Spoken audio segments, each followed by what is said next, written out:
পটল বাজার হাইস্কুল মাঠ প্রাঙ্গণে বেনজির আহমেদ টিটু জনসভার আয়োজন করেন।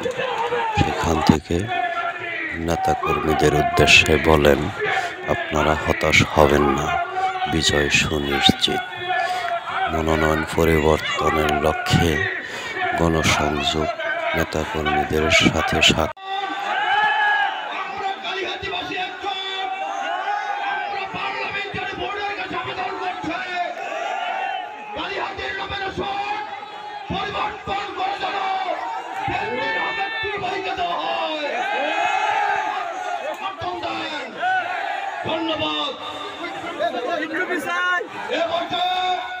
কালিহাতীতে বেনজির আহমেদের বিকল্প নেই বলে নেতাকর্মীদের ধারণা।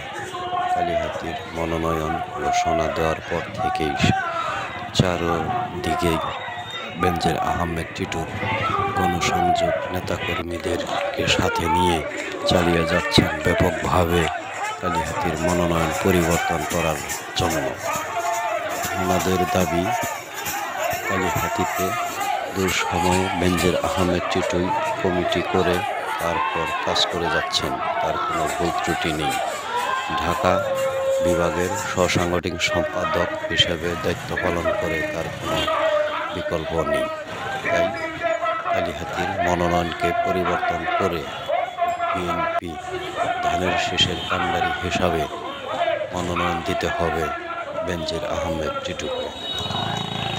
সকল নেতাকর্মীদের এই প্রত্যাশাই সবসময় চালিয়ে যাচ্ছে গণসংযোগ আর বর্বিত সভা।